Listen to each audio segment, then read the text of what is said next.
Assalamualaikum warahmatullahi wabarakatuh. Kali ini Mimin akan membawakan sebuah kisah cerita Dewa Kegelapan. Bab 41, saya ingin Anda membayar dengan darah. Pria yang mencabut giginya bahkan tidak menyadari rasa sakit ketika tusuk gigi menusuk dagingnya. Dia memandang Ji Fei dan berkata dengan tidak jelas, "Saudara Bing, dialah yang menghancurkan saudara Gou dan yang lainnya." Satu kalimat, akhirnya menjelaskan semuanya. Kemudian, rasa sakit keluar dari mulutnya. Dia menjerit melengking, melompat dan lari. Hati saudara Bing juga bergetar. Tendangan Ji Fei barusan benar-benar mendominasi. Jika dia tidak melarikan diri lebih cepat, dia pasti sudah melapor kepada penguasa neraka sekarang. Tetapi wajahnya berlinang air mata. "Nak, kamu berani datang ke sini hari ini dan menjadi sombong. Jika aku tidak menghancurkanmu, aku akan memiliki nama keluarga yang sama denganmu." Setelah mengatakan itu, dia menyingsingkan lengan dan lengan bajunya dan berjalan menuju Ji Fei. Ji Fei berdiri diam dan tidak bergerak. "Sialan, berlututlah untukku." Kakak Bing mengumpat dengan marah dan mengulurkan tangan untuk meraih kerah Ji Fei. Yang lainnya mengambil tongkat karet di tanah dan memukul kepala Ji Fei. Saat tangan saudara Bing menyentuh Ji Fei, tiba-tiba terasa sakit, diikuti dengan bunyi klik. Pergelangan tangan patah. Saat berikutnya, di pelukan Ji Fei, batang karet orang lain mengenai kepala saudara Bing, menyebabkan darah mengalir kemana-mana. Tubuh saudara Bing melunak, dan dia perlahan-lahan jatuh seperti ular yang bengkok. Tangannya patah, otak berkembang. Pria yang memegang tongkat karet itu tercengang. Ledakan, laki-laki dengan batang karet itu merasakan perutnya mual. Lalu seteguk darah muncrat, dan tubuhnya terbang seperti layang-layang yang talinya putus. 3 atau 4 tulang rusuk patah dan dia jatuh ke tanah. Beberapa orang yang bertanggung jawab memblokir mobil di kejauhan mendengar gerakan tersebut dan bergegas mendekat seperti segerombolan orang. "Nak, jika kamu berani menyentuh saudara Bing, kamu sedang mencari kematian." Ji Fei tidak banyak bicara dan langsung bergegas masuk. Tubuhnya seperti seekor naga, berenang di antara kerumunan. Dengan kombinasi tinju dan tendangan, semuanya jatuh ke tanah dalam waktu kurang dari 1 menit. Pengemudi yang berhenti di tempat kejadian memandang Ji Fei dengan ekspresi bingung di wajahnya dan tanpa sadar mundur. "Apakah Anda pengemudi yang mengangkut material ke grup Li?" Ji Fei bertanya dengan lembut. Semua orang mengangguk dengan cepat. "Kalau begitu pergilah." Dia melambaikan tangannya dan memberi isyarat agar mereka pergi. Pengemudi mengira barang-barang yang ada di dalam mobil akan dicairkan dan segera dibawa pergi. Ji Fei memandang orang di tanah yang dilumpuhkan olehnya. Wajah saudara Bing berlumuran darah saat ini, tetapi dia masih tidak mau menyerah. "Wah, kamu sedang mencari kematian." "Pengadilan kematian, Bang." Ji Fei meninju wajah saudara Bing. Engah, aliran darah mengalir keluar, dan pangkal hidungnya tenggelam dalam. Wajahnya telah berubah bentuk. "Ah!" Saudara Bing berteriak sekuat tenaga. "Kamu? Siapa kamu?" Saudara Bing bertanya dengan suara yang kurang fleksibel. "Tidak peduli siapa saya, dan saya tidak peduli siapa Anda. Jika Anda berani menunda renovasi komunitas Boxiang Jiutian Group Li lagi, saya akan membunuh Anda semua." Mati, seperti guntur, beberapa orang yang masih melolong berhenti seketika, dan seluruh tubuh mereka menggigil, seolah-olah mereka telah jatuh ke dalam gudang es. Ji Fei berbalik dan masuk ke dalam mobil dan memutar nomor telepon Yao Guangbiao. "Pada jam 9 besok pagi, saya ingin rumah tangga yang direlokasi di desa Lanjia pergi ke komunitas Boxiang Jiutian."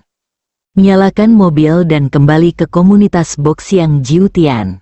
Ketika saudara Bing melihat Ji Fei berjalan pergi, dia langsung jatuh ke tanah seolah-olah beban 1000 pon telah terangkat dari tubuhnya. Tapi begitu dia berbaring, Dia segera bangun, dan sosok Jifei yang seperti kilat tadi terus bergema di benaknya. Dia takut. Cepat, hubungi saudara Bao secepatnya. Komunitas Boxiang Jiutian, Li Ruoxi berkomunikasi dengan tim konstruksi di dalam. Bahan mentah mereka dibeli dari desa Lanjia dengan harga normal. Li Ruoxi ingin pihak lain membeli lebih banyak dan menjualnya kepadanya, tetapi dia langsung ditolak. Mereka pada dasarnya menggunakan jumlah tertentu, dan tiba-tiba meningkatkan jumlahnya pasti akan menimbulkan kecurigaan. Begitu pihak lain mengetahuinya, mereka pasti akan membalasnya. Li Ruoxi tidak mengatakan apapun atas penolakan mereka, inilah faktanya. Begitu saya kembali ke gerbang komunitas, saya melihat 20 atau 30 truk pengangkut masuk, penuh dengan bahan bangunan. Direktur Li, ini digunakan untuk mengangkut material untuk kita. Pemimpin proyek maju dengan gembira. Li Ruoxi tercengang. Apa yang terjadi? Kendaraan pengangkut berhenti dan pengemudinya melompat keluar. Cepat turunkan materialnya. Kami akan segera pergi dan kami tidak akan pernah mengirimkannya lagi kepadamu. Memikirkan apa yang terjadi hari ini, mereka semua menyesalinya. Kalau bukan karena kekurangan uang karena tidak membongkar barang, saya pasti tidak akan datang. Pemimpin proyek melangkah maju dan menarik seorang sopir. Saudaraku, bagaimana kamu bisa sampai di sini dari Lanjiajun? Jangan sungkan, awalnya, pihak lain ingin membayar 10.000 yuan per mobil sebelum kami bisa kembali. Kami semua putus asa. Lalu tiba-tiba seorang pria datang dan menendang semen yang menghalangi jalan. Dia memukuli orang-orang itu hingga jatuh ke tanah lalu biarkan kami mengirimkan barangnya. Kemunculan Jifei langsung muncul di benak Li Ruoxi. Apakah dia berkendara ke sana dengan BMW putih? Sopir itu mengangguk. Ya, ada BMW dengan nomor ekor 58. Li Ruoxi merasa bersemangat di dalam hatinya. Dan sudut matanya basah. Orang itu hanyalah dewa. Dia merobohkan tembok setinggi 2 meter yang terbuat dari 3 lapis semen dan mematahkan salah satu kaki manusia. Ceka. Dewa turun ke bumi. Kata-katanya penuh dengan pujian. Li Ruoxi merasa seperti sepotong madu perlahan meleleh di dalam hatinya, begitu manis hingga dia ingin menangis. Setengah jam kemudian, kendaraan pengangkut kargo berangkat. Para pekerja mulai bekerja. Jifei pergi ke pintu komunitas Boxiang Jiutian. Begitu dia membuka pintu mobil dan keluar dari mobil, Li Ruoxi berlari, meraih lengan Jifei, dan memeriksanya. Dia tidak terluka, dan dia merasa lega. Kamu, pergi dan usir orang-orang itu. Jifei tidak berbohong dan mengangguk. Saya baru saja berkomunikasi dengan mereka dan menyelesaikannya setelah beberapa patah kata. Li Ruoxi meletakkan jari putih rampingnya di bibir Jifei. Berhentilah berbohong, supir angkutan itu mengatakan yang sebenarnya. Jifei tersenyum dan tidak berkata apa-apa. Terima kasih, suamiku. Kata-kata di belakangnya serendah nyamuk, dan aku buru-buru menundukkan kepalaku. Wajahku tersipu sampai ke akar leherku. Jifei mengangkat alisnya. Istriku, apa yang baru saja kamu katakan? Li Ruoxi menjadi semakin pemalu dan menatap tajam ke arah Jifei. Ku bilang kamu orang jahat. Oh, Jifei mengangguk sambil berpikir. Aku tahu kenapa kamu tidak mencintaiku sebelumnya. Mengapa? Pria tidak jahat, tapi wanita tidak penyayang. Li Ruoxi menghentakkan kakinya dengan marah. Abaikan kamu. Berbalik dan masuk ke kursi penumpang. Jifei tersenyum dan masuk ke dalam mobil, menyalakan mobil dan pergi. Akhirnya, Ye Qingzu tidak bisa menahan diri untuk tidak berbicara. Jifei, menurutmu apakah mereka bisa menyelesaikan masalah ini? Jifei langsung menggelengkan kepalanya. Hati Li Ruoxi kembali terangkat. Apa yang harus kita lakukan? Jifei tersenyum dan melihat ke depan. Apakah kamu lupa bagaimana kamu bisa mendapatkan pijakan di grup Li? Rakyat, Ji Fei mengangguk. Mobilkan kekuatan massa? Li Ruoxi tampak bingung. Ji Fei, aku ingin kamu membayar dengan darah.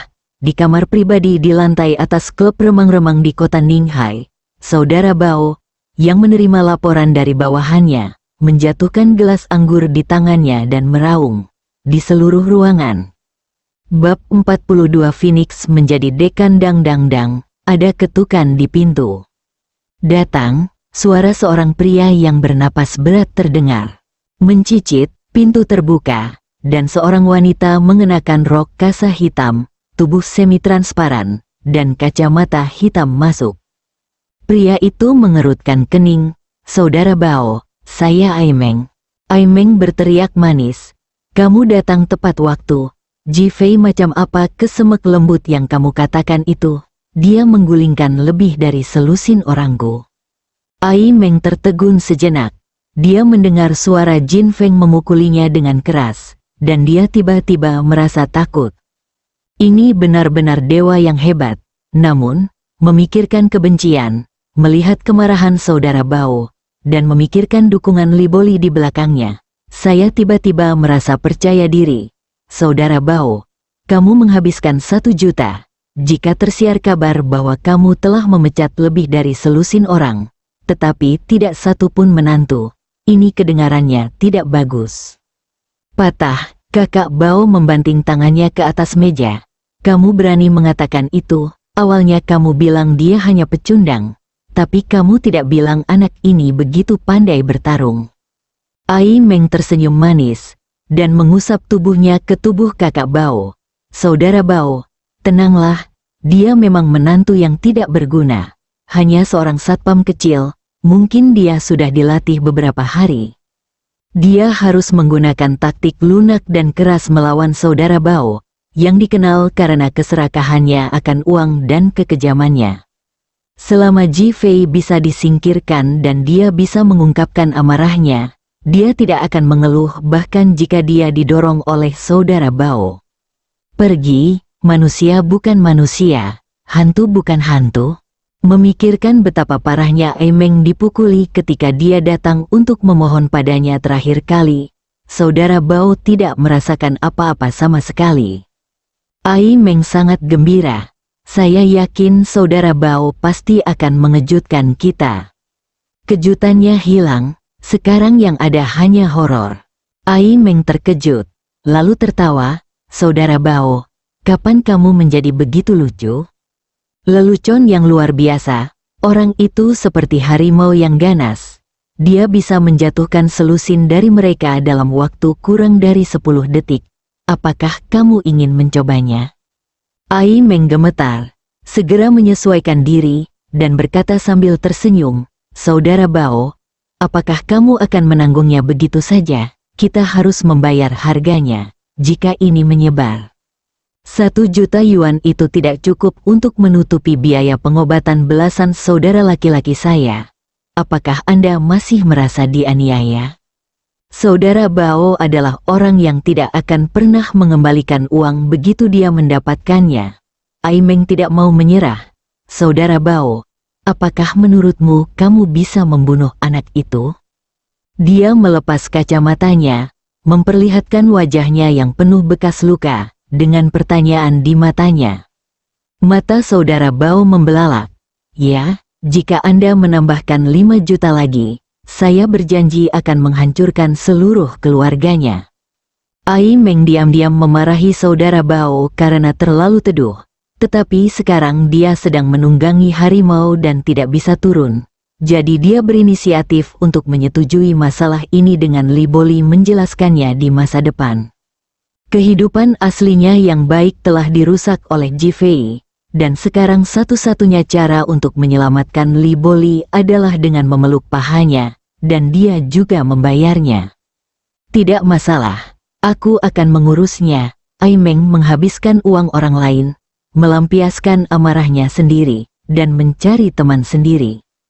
Buat kesepakatan, uang datang secara alami. Di mata saudara Bao, selama dia punya uang, dia bisa memberikannya kepada wanitanya. Saudara Bao, persiapkan saja, saya akan mengambil uangnya besok. Aku menunggu kabarmu. Kedua orang itu tertawa, dan Aimeng pergi. Saudara Bao mengangkat telepon dan berkata, kirimkan mereka yang terluka ke klinik kecil untuk dirawat. Jika serius, pikirkan solusinya. Kini semakin sedikit orang yang menjual ginjal untuk membeli apel, dan pasarnya sangat langka. Jernih, suara tawa seorang pria terdengar dari seberang sana. Saudara Bao tersenyum ketika memikirkan tentang uang. Ji Fei dan Li Ruoxi kembali ke rumah sakit. Ruoxi, kamu sangat sibuk. Pekerjaan apa yang bisa kuberikan padamu? Li Boyang bertanya. Ayah, Ruoxi sekarang menjadi wakil ketua perusahaan, tapi dia telah dipromosikan. Ah, Li Boyang berseru kaget, dengan rasa tidak percaya di matanya. Dia telah bekerja keras selama bertahun-tahun untuk menjadi wakil manajer umum, dan sekarang putrinya telah menjadi seorang manajer. Li Ruoxi memutar matanya ke arah Ji Fei. Menurutmu, apa yang sedang kamu lakukan? Bagaimana bisa sama? Anda sekarang adalah wakil ketua, dan Anda akan memiliki lebih banyak suara di grup Li di masa depan. Jiang Qing memarahi dengan gembira. Li Ruoxi masih merasa sangat dekaden ketika dia berpikir bahwa tanpa Ji Fei, dia tidak akan bisa berbuat apa-apa. Bu, aku mau beli makanan. Ibu mau makan apa? Aku akan pergi bersamamu, Ji Fei berkata dan berdiri. Dang dang dang, pada saat ini, ada ketukan di pintu, dan Jiang Qing memandang Ji Fei. Ji Fei berjalan mendekat dan membuka pintu.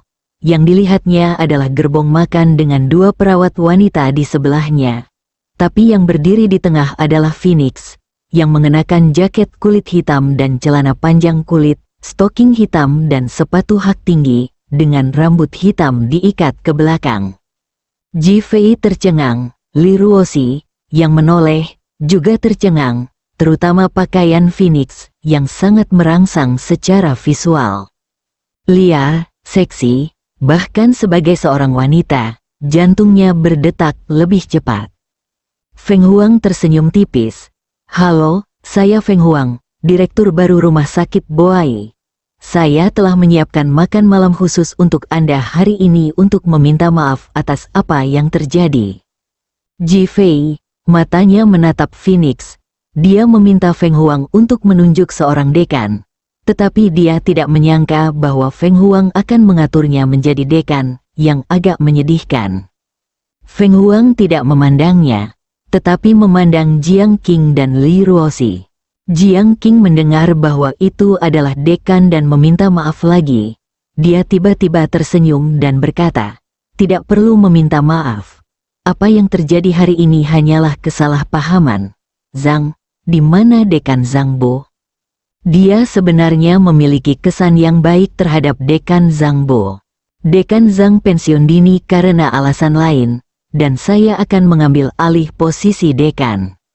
Oh, Jiang Qing mengangguk dan diam-diam menatap Ji Fei, mengetahui bahwa itu pasti ada hubungannya dengan dia, kalau begitu cepat masuk. Mengatakan itu, minggir, Ji Fei tidak mau menyerah, tetapi ketika dia melihat Phoenix, dia menundukkan kepalanya untuk mendorong kereta, jadi dia tidak punya pilihan selain menyerah. Aku tidak tahu rasa apa yang kamu suka, jadi aku menggabungkan yang dibuat di kantin dengan yang kubeli. Kuharap kamu tidak keberatan. Setelah Phoenix selesai berbicara, dia meminta perawat untuk mengeluarkan makanan. Ji Fei meliriknya, hatinya penuh kutukan, apalagi yang tidak dia ketahui. Bukankah ini makanan yang sering aku bungkus akhir-akhir ini? Aku merasa sedikit menyesal mengikuti Phoenix. Dia diam-diam melacak dan menyelidiki dirinya sendiri. Kamu sangat perhatian. Kami tidak pilih-pilih. Ayo duduk dan makan bersama. Jiang Qing tidak banyak berpikir dan menarik Feng Huang untuk duduk. Feng Huang tidak ragu-ragu sama sekali. Dia duduk untuk makan bersama mereka dan memberitahu Ji Fei bahwa itu adalah saudara Ji, berpura-pura mengenalnya untuk pertama kalinya. Ketika dia mendengar bahwa Li Ruoxi adalah istri Ji Fei, Dia bahkan lebih terkejut dan memanggil saudara iparnya tanpa rasa sayang. Sebaliknya, hal itu membuat Li Ruoxi tersipu. Ji Fei merasa semakin menyesal sekarang dan ingin memperingatkan Feng Huang, tapi dia tidak melihatnya. Setelah makan, Phoenix mengatur agar para perawat dievakuasi. Mereka menjadi begitu akrab dengan Jiang Qing dan Li Ruoxi sehingga mereka seperti sebuah keluarga, dan mereka langsung mengambil alih semua tugas pengiriman makanan di masa depan. Ji Fei benar-benar kewalahan. Di masa lalu, meskipun Feng Huang kagum padanya di dalam organisasi, dia selalu mengungkapkan cintanya secara langsung tanpa menyembunyikannya. Kalau tidak, aku tidak akan datang kali ini.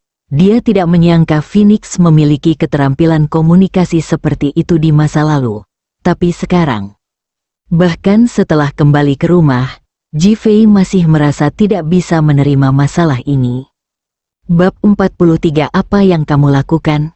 Keesokan paginya, Ji Fei dan Li Ruoxi selesai sarapan dan bergegas ke komunitas Boxiang Jiutian lebih awal.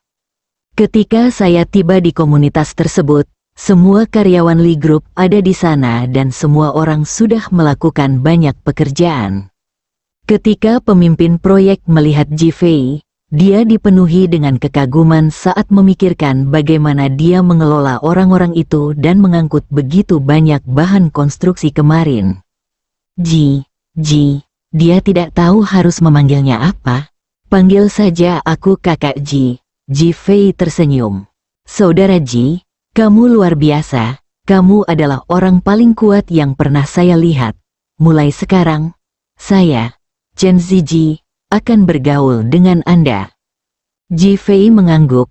Oke, selama kamu bekerja keras, gaji dan upahmu tidak akan berkurang. Terima kasih, Kakak Ji, karyawan lain berteriak mengejarnya. Chen Ziji memandang Li Ruoxi. Direktur Li, kami mulai bekerja lembur kemarin, membagi pekerjaan dan bekerja sama, dan melalui 3 shift, kami telah menyelesaikan dekorasi satu gedung. Li Ruoxi terkejut, kecepatan ini terlalu cepat, apakah ada masalah dengan kualitasnya? Chen Ziji menepuk dadanya dan berkata, jangan khawatir, Direktur Li, pasti tidak akan ada masalah dengan kualitasnya. Li Ruoxi sangat senang dan mengangguk puas. Namun melihat adanya 50 atau 60 bangunan yang ada di masyarakat, dan masa pembangunannya yang memakan waktu 1 bulan, masih sangat menegangkan. Chen Ziji melanjutkan, Direktur Li, ada 2 masalah yang membatasi jadwal konstruksi kami. Yang pertama adalah jaminan pasokan bahan bangunan, dan yang lainnya adalah manusia. Kami membutuhkan keduanya. Inilah yang dikhawatirkan Li Ruoxi, dan dia tanpa sadar menatap Ji Fei. Tanpa disadari, Ji Fei telah menjadi pendukungnya. Yang pasti tidak ada masalah dengan bahan bangunannya. Saya akan menyelesaikannya sepenuhnya hari ini. Soal tenaga kerja, nanti kita bahas. Setelah Ji Fei selesai berbicara, dia mengangkat tangannya dan melihat jam sudah menunjukkan pukul 9:50. Melihat ke arah jalan raya, belasan kendaraan pengangkut orang melaju. Li Ruoxi dan yang lainnya penasaran dan segera berdiri tegak untuk melihatnya. Mobil berhenti di depan pintu gerbang komunitas dalam sekejap, kemudian ratusan laki-laki, perempuan dan anak-anak turun dari mobil. Namun mereka semua tua dan muda. Ada seorang sales girl di setiap mobil. Li Ruoxi menghela nafas lega saat dia melihat orang dari kantor penjualan. Hanya, Tuan Ji, ini adalah rumah tangga yang direlokasi dari masyarakat. Kami telah membawa mereka ke sini. Seorang penjual datang dan berkata. Ji Fei mengangguk, mengabaikan tatapan bertanya dari Li Ruoxi dan yang lainnya, dan berjalan langsung ke rumah relokasi. Rumah tangga yang direlokasi juga bingung ketika melihat Ji Fei. Kemarin, mereka tiba-tiba menerima pemberitahuan dari Boyang Group bahwa mereka akan datang ke komunitas Boxiang Jiutian hari ini. Ji Fei adalah orang pertama yang berbicara. Teman-teman, Saya dari grup Li dan saya bertanggung jawab untuk mendekorasi seluruh komunitas. Semua rumah tangga yang direlokasi mengangguk. Terima kasih atas kerja keras Anda. Ji Fei melambaikan tangannya. Kami menghasilkan uang dari Boyang Group, ini yang harus kami lakukan. Haha, anak muda itu nyata. Segera menutup jarak. Saya mengundang semua orang ke sini hari ini karena saya ingin menanyakan pendapat dekorasi spesifik Anda. Mendesis, rumah tangga yang direlokasi menarik napas dan tercengang. Tahukah Anda, dalam sebuah komunitas, rumah tangga yang direlokasi sama seperti rumah tangga miskin di komunitas tersebut. Rumah-rumah tersebut memiliki kualitas yang buruk atau desain yang buruk, dan para pengembang tidak akan peduli dengan ide-ide mereka. Tanpa diduga, Ji Fei di depannya akan mempertimbangkannya dalam dekorasi, dan dia akan memiliki kesan yang lebih baik terhadap Ji Fei. Bagi kami merenovasi satu rumah sama dengan merenovasi 10.000 rumah, tapi bagi Anda, banyak dari Anda mungkin tinggal di satu rumah seumur hidup, saya harap Anda bisa hidup nyaman. Setiap keluarga Anda akan membawa pekerja dekorasi ke rumah Anda untuk memberikan saran dekorasi di lokasi. Kami akan mencatatnya dan membuat pekerjaan sesuai dengan kebutuhan Anda. Beralih ke Chen Ziji, atur pekerja untuk pergi ke setiap rumah untuk meminta pendapat. Wajah Chen Ziji tidak hanya bingung, tapi bahkan sedikit bingung.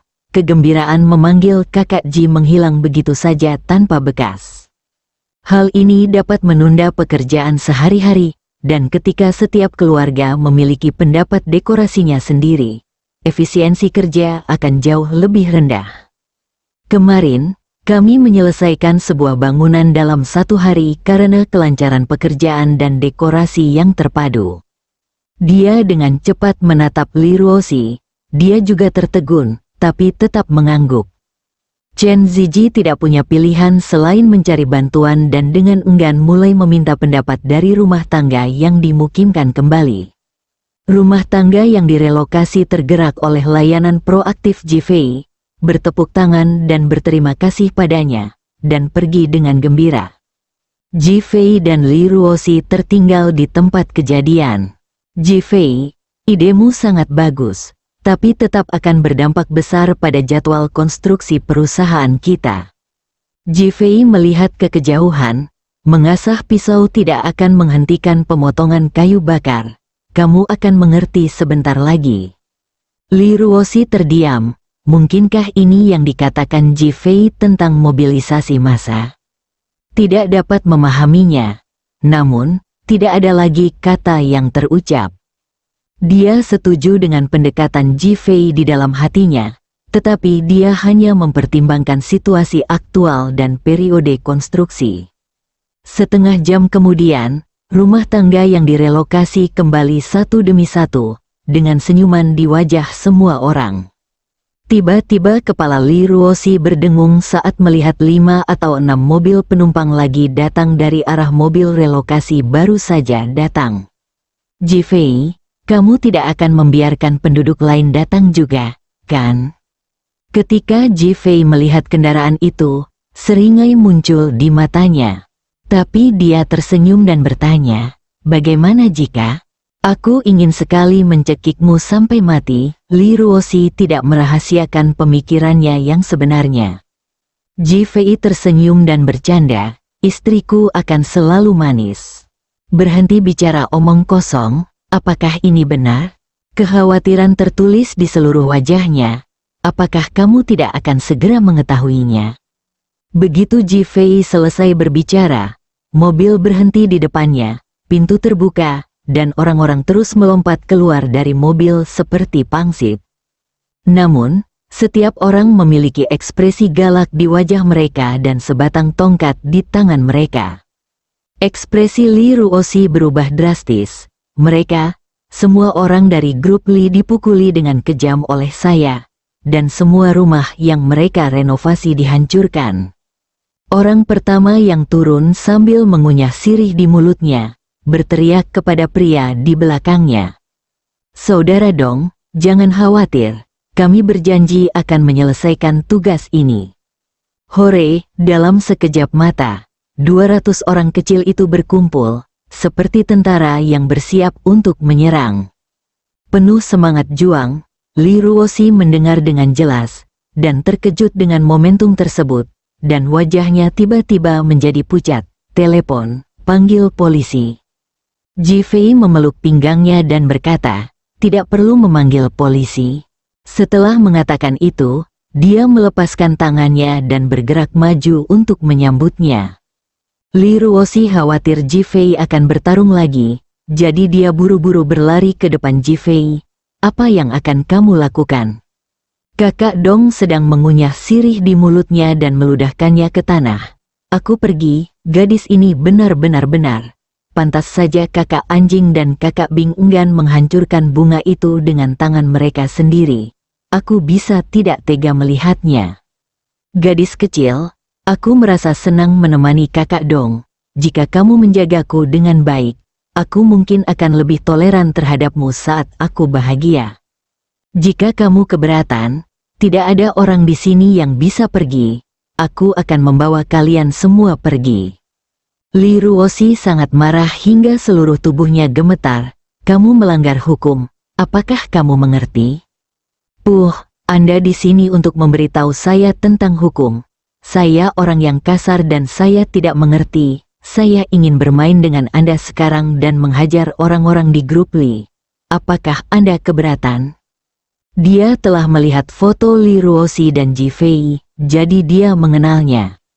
Itu tergantung apakah aku setuju atau tidak. Suara dingin Ji Fei terdengar. Kamu pikir kamu ini siapa? Ayo, kakak Dong melambaikan tangannya. Wang Dong, apa yang kamu lakukan? Bab 44 di mana dijual? Tangisan seorang lelaki tua bergema di seluruh komunitas. Gangster yang hendak menyerang dengan cengkeraman tongkatnya tiba-tiba berhenti dan melihat ke arah suara. Orang tua dengan punggung agak bungkuk, bersandar pada tongkat kayu, berjanggut putih serta rambut berjalan menuju Wang Dong dan yang lainnya dengan marah. Melihat ke belakang lelaki tua itu, dia melihat tangan lelaki yang memegang tongkat itu gemetar, lalu seseorang ingin berbalik dan melarikan diri. Ayah, suami, putra, tiba-tiba, segala macam teriakan terdengar. Bang, bang, tongkat di tangan Wang Dong dan yang lainnya jatuh ke tanah. Mereka semua kaget, bagaimana mereka bisa melihat sesama penduduk desa atau kerabatnya. Bahkan Li Ruoxi tercengang dan menatap Ji Fei. Ada juga keterkejutan di mata Ji Fei. Dia awalnya meminta Yao Guangbiao untuk menemukan penduduk desa Lanjia karena dia ingin mereka pergi ke desa Lanjia untuk mengurus lokasi bahan bangunan.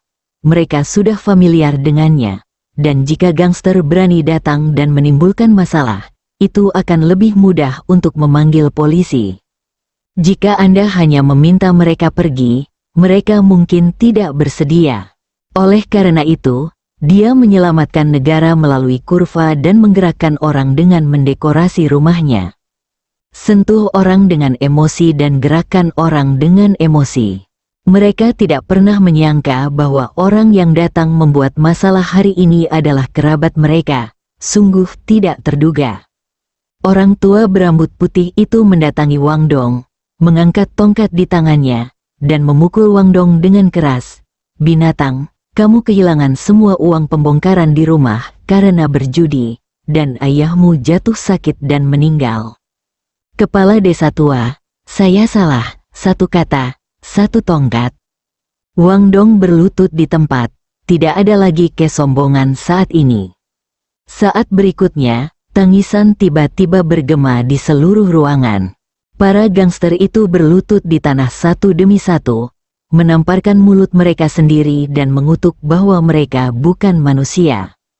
Orang-orang di desa Lanjia ini, seperti banyak rumah tangga yang dibongkar, menjadi kaya dalam semalam karena biaya pembongkaran. Banyak orang mulai kehilangan jati dirinya dan mulai terlibat dalam pornografi, perjudian, dan narkoba. Pada akhirnya, ada orang yang masuk, dan ada orang yang menghabiskan seluruh uangnya dan tidak punya jalan keluar untuk bunuh diri. Ada juga beberapa dari mereka yang menjadi gangster dan ingin mencari uang sebagai kompensasi. Hasilnya, begitu saya memasuki jalan itu, saya menyadari tidak ada jalan untuk kembali. Oleh karena itu, orang-orang ini tidak berani pulang atau menemui keluarganya. Hari ini, bertemu di sini, kekeluargaan dan nostalgia kembali meluluhkan hati mereka yang hilang. Setelah sekian lama, kepala desa tua itu memandang ke arah kerumunan. Di mana Wang Bing? Mengapa kamu tidak melihatnya? Wang Dong mengangkat tangannya untuk menyeka air matanya dan menunjuk ke arah Ji Fei, kepala desa tua. Wang Bing dan yang lainnya terluka olehnya kemarin, dan mereka semua sekarang berada di rumah sakit. Semua orang di desa Lanjia memandang Ji Fei. Perasaan baik mereka menghilang seketika, mata mereka dipenuhi amarah. Ji Fei maju selangkah dan memandang Wang Dong, orang yang menyebut dirinya saudara Bing bernama Wang Bing, kan? Kanan, ya, saya terluka, kepala desa tua. Pernahkah kamu mendengar itu? Orang-orang kita di desa Lanjia disakiti olehnya. Haruskah kita membalas dendam? Memikirkan misi yang akan datang, Wang Dong masih menolak menyerah. Kepala desa tua memandang Ji Fei, bisakah Anda memberi kami alasan? Ya, mereka memasang penghalang jalan di Lanjiacun, secara pribadi menahan kendaraan pengangkut bahan dekorasi grup Li, dan memaksa grup Li untuk membeli bahan dekorasi mereka dengan harga 2 kali lipat dari harga pasar. Kemarin pagi, seorang pria bernama Saudara Gou membawa orang ke sini untuk memaksa penjualan. Sore harinya, Wang Bing mendirikan pos pemeriksaan di Lanjiacun. Hari ini, Wang Dong membawa orang untuk menghancurkan segalanya. Inilah yang mereka lakukan. Setelah mendengar ini, orang-orang di Lanjiacun semua memandang Wang Dong. Meskipun Wang Dong ketakutan, dia tetap mengerutkan kening. Dia berbohong. Lalu apa yang kamu lakukan di sini? Kepala desa tua itu tidak bingung. Aku, Wang Dong terdiam. Hubungi Wang Bing dan saya ingin memverifikasinya sendiri. Wajah Wang Dong tiba-tiba menjadi pucat. Bertarunglah dengan cepat. Teriak kepala desa tua itu. Wang Dong menatap Ji Fei dengan getir, lalu menemukan ponsel Wang Bing dan memutar nomornya. Tidak ada yang menjawab panggilan itu selama 2 kali berturut-turut. Ketika panggilan itu dijawab untuk ketiga kalinya, yang terdengar bukanlah suara Wang Bing. Saudara Dong, Saudara Bing sudah meninggal. Ah, Wang Bing sudah mati, teriak Wang Dong. Terjadi keributan. Ji Fei juga terkejut. Dia tahu apa yang dia lakukan dan tidak bisa memukuli orang itu sampai mati. Di rumah sakit mana? Kamu di rumah sakit mana? Ji Fei mengingatkan, dan Wang Dong bertanya. Wuho, Saudara Dong, kami tidak datang ke rumah sakit sama sekali. Kami dikirim ke klinik swasta kecil di Jalan Dongshun, yang luka ringan dirawat, dan yang luka berat meninggal. Hanya saja kematian kami sangat aneh. Pihak lain tiba-tiba merendahkan suaranya. Saudara Bing dan yang lainnya baru saja meninggal dan segera dipindahkan dalam kantong es. Saya melihat kroni Saudara Bao mengambil sekantong uang dari dokter yang merawat kami. Ketika Wang Dong mendengar ini, hatinya bergetar dan perasaan buruk menghampirinya. Mayatnya telah dijual. Ji Fei terbangun dengan sebuah kata. Menjual organ, seru Wang Dong. Semua orang di Lanjiacun yang hadir juga tercengang. Saudara Bao sangat kejam, mata Wang Dong memerah dan otot-otot di wajahnya gemetar. Banyak orang yang mengikutinya tanpa sadar memeluk erat kerabatnya. Jika ini terjadi begitu saja, beberapa dari mereka pasti akan terluka, dan seseorang pasti akan menjadi Wang Bing berikutnya. Kakakmu Bao benar-benar orang yang kejam. Kamu melakukan hal-hal buruk untuknya saat kamu masih hidup, dan kamu menjual organ tubuhmu setelah kamu mati. Melihat kepala desa tua, Cedera Wang Bing kemarin hanya sedikit serius, tapi dia pasti tidak akan mati. Jika tidak percaya, kami akan pergi ke klinik untuk memverifikasinya sekarang. Kepala desa tua itu berlinang air mata. Wang Bing adalah keponakannya. Ayo pergi sekarang. Wang Dong dan yang lainnya segera mengangguk dan berbalik untuk masuk ke dalam mobil. Dalam sekejap, lebih dari 20 bus melaju menuju klinik Zhao Cheng di jalan Dongxun. Ji Fei juga ikut bersamanya. Di dalam mobil, Li Ruoxi memandang Ji Fei. Apakah masalah ini akan menjadi masalah besar dan mempengaruhimu? Orang itu disakiti oleh Ji Fei, dan dia sangat khawatir. Jangan khawatir, ini masalah kecil. Setengah jam kemudian, saya tiba di klinik Zhao Cheng. Wang Dong memimpin orang-orang untuk bergegas masuk. Ketika Zhao Cheng melihat Wang Dong dan yang lainnya, dia tidak gugup dan bertanya dengan dingin, "Apa yang kamu lakukan?" Wang Dong meraih kerah baju Zhao Cheng dan bertanya, "Bagaimana Wang Bing mati?" Zhao Cheng menepuk tangannya dengan nada meremehkan, "Lepaskan, dia akan mati."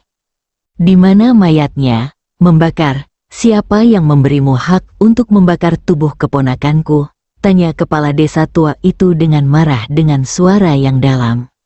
"Ya, siapa yang memberimu kekuatan?" penduduk desa yang datang bertanya. Zhao Cheng terkejut. Dia tidak menyangka kerabatnya akan datang ke rumahnya. Dia tidak takut pada Wang Dong. Mereka tahu bahwa mereka adalah bawahan saudara Bao dan tidak bersih. Tidak ada yang dapat mereka lakukan terhadap mereka, dan saudara Bao menekan mereka. Namun ketika saya melihat kerabat almarhum, saya merasa takut. Jika Anda tidak dapat menemukan alasan yang cocok, itu masalah. Segera serahkan jenazah keponakan saya. Kalau tidak kami akan memanggil polisi. Kepala desa tua itu terus bertanya. Wajah Zhao Cheng menjadi pucat. Kliniknya adalah klinik swasta milik saudara Bao. Semua prosedurnya dilakukan oleh seseorang, dan yang dia lakukan adalah menjual organ. "Serahkan!" penduduk desa berteriak keras, berdebar. Di bawah ketakutan dan tekanan, Zhao Cheng duduk di tanah. "Di mana kamu menjual organ tubuhmu?" Ketika Ji Fei bertanya, wajah Zhao Cheng pucat. Bab 45 Di mana orang ini? Saya tidak tahu. Saya hanya bertanggung jawab membunuh orang, mengawetkan jenazah, dan menjual jenazah. Saya tidak tahu cara menjual organ. Ketika Zhao Cheng diberitahu langsung oleh Ji Fei bahwa dia menjual organ, dia langsung mengira organ itu bocor dan dengan cepat mulai membersihkan namanya. "Patah," Wang Dong berkata kepada Zhao Cheng, "Kamu bajingan, kamu benar-benar melakukan hal seperti itu. Apakah kamu membunuh Wang Bing?" "Saudara Bao memberitahu saya bahwa semua orang yang sakit parah harus dibunuh dan dijual untuk diambil organnya. Saya baru saja menerapkannya." "Wang Bing sakit parah, kan?" Ji Fei bertanya. Zhao Cheng mengangguk, "Tidak ada pasien kemarin yang meninggal. Hanya saja Wang Bing dan yang lainnya sakit parah. Kami pikir pengobatannya akan merepotkan, jadi kami membunuh mereka dan menjual jenazah mereka." Ledakan, begitu kata-kata ini keluar, semua orang terkejut. Kepala desa tua itu hampir pingsan. "Wang Dong, ini jalan yang kamu pilih." Berdebar, beberapa orang yang datang bersama Wang Dong hari ini kakinya lemah dan langsung duduk di tanah. Memikirkan Wang Bing, saya hanya berjarak 1 langkah darinya. Ketakutan, Ji Fei melangkah maju dan berkata, "Kepala desa tua, saya sangat menyesal atas kematian Wang Bing. Jika Anda mempercayai saya pasti akan memberi Anda penjelasan tentang masalah ini dan membalaskan dendam Wang Bing." Ji Fei secara tidak langsung bertanggung jawab atas apa yang terjadi, dan Ji Fei tidak akan menghindarinya. "Tapi bagi saudara Bao, saya sudah memiliki niat membunuh." "Mengapa?" penduduk desa tua itu menghela nafas panjang. "Saya tidak menyalahkan Anda. Jika mereka tidak memilih jalan ini, bagaimana mereka bisa menanggung akibatnya? Melihat Wang Dong dan yang lainnya, apakah Anda akan melanjutkan jalan ini? Wang Dong dan yang lainnya terdiam, kemudian dia mulai menggelengkan kepalanya dan mendesah putus asa. Sekarang mereka tidak tahu apa-apa dan memiliki sejarah kelam, apa yang bisa mereka lakukan? Adegan itu menyedihkan dan menyesakan, banyak anak-anak dan wanita menangis, yang membuat Wang Dong dan yang lainnya semakin menyesal dan kesakitan. Jika Anda dapat menanggung kesulitan, Anda dapat bekerja di Li Group kami. Sekarang kami sedang terburu-buru menyelesaikan proyek dan membutuhkan pekerja. Ji Fei berbicara lagi. Ini ledakan, kepala desa tua itu memukulkan tongkat ke tanah di tangannya. Wang Dong, kalian semua bekerja untuk grup Li. Kalian tidak hanya dapat menghasilkan uang, tetapi kalian juga dapat mendekorasi rumah kalian sendiri. Pergilah, nak, suamiku. Pergi, ayah. Pergilah, rumah kita akan indah. Setelah melihat rumahnya dan menantikan dekorasinya, penduduk desa Lanjia mulai memberikan nasihat. Wang Dong dan yang lainnya tergerak oleh kasih sayang tersebut, dan mata mereka basah. Akhirnya, dia memandang Ji Fei dan berkata, "Ayo kita lakukan, kita harus berubah pikiran dan menjadi orang baru." Setelah mengatakan itu, dia menoleh ke arah bawahannya. "Ayo pergi, kita akan menjadi anggota grup Li mulai sekarang. Ayo pergi bekerja." "Hore, pergi." Li Ruoxi diam-diam menarik Ji Fei, ingin bertanya apakah dia dapat dipercaya. Ji Fei menepuk tangannya dengan keyakinan di matanya. Anak yang hilang kembali dengan membawa emas. Undangan hari ini untuk merelokasi rumah tangga dari Lan Jiachun memberinya kejutan besar. Hubungi Yao Guangbiao dan minta dia untuk mengontrol Zhao Cheng dan yang lainnya sebelum meninggalkan klinik. Di dalam clubhouse yang remang-remang, saudara Bao memeluknya dari kiri ke kanan, dan keempat gadis kecil di ruangan itu mabuk olehnya. Ledakan, pintu tiba-tiba diketuk terbuka, dan kemudian seorang pengawal jangkung bergegas masuk. "Saudaraku, kakak, ini tidak baik." Saudara Bao sedang makan buah anggur yang diberi makan oleh seorang gadis kecil. Dia ketakutan dan terjebak, hampir kehabisan napas. Sulit untuk batuknya. "Sial, kamu ingin membunuhku?" Pengawal itu sangat ketakutan hingga dia berkeringat. Dia dengan cepat menjelaskan, Wang Dong dan yang lainnya semuanya telah mengkhianati pengkhianat itu. Sekarang mereka telah bergabung dengan grup Li sebagai karyawan dan membantu dekorasi. Selain itu, klinik Zhao Cheng juga telah disita. Sekarang Zhao Cheng hilang. "Apa? Sialan orang itu, beraninya kau mengkhianatiku. Bawa orang segera untuk menangkap mereka. Lalu bunuh mereka semua dan jual organ mereka kepada saya." Ya, setelah pengawal itu selesai berbicara, dia berbalik dan lari.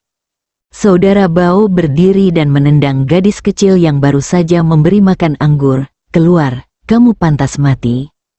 Keempat wanita itu begitu ketakutan sehingga mereka berlari keluar ruangan dengan pakaian acak-acakan. Saudara Bao sangat marah. Ji Fei awalnya ingin membawa Li Ruoxi kembali ke rumah sakit, tetapi Li Ruoxi khawatir dengan proyek tersebut dan kembali ke komunitas Boxiang Jiutian lagi. Begitu kedua orang itu tiba, Chen Ziji berlari dengan gembira. Ketika Wang Dong dan yang lainnya kembali sekarang, mereka mengira akan membalas dendam pada mereka, dan mereka hampir kehabisan akal. Akibatnya, Wang Dong dan yang lainnya turun dari mobil dan mulai membawa pasir dan semen untuk membantu pekerjaan tersebut. Chen Ziji bertanya ragu-ragu dan menemukan alasannya. Dia merasa lega dan semakin mengagumi Ji Fei. Direktur Li dan saudara Ji, mereka semua sudah berangkat kerja. Bersama mereka, saya jamin pekerjaan itu bisa diselesaikan lebih awal.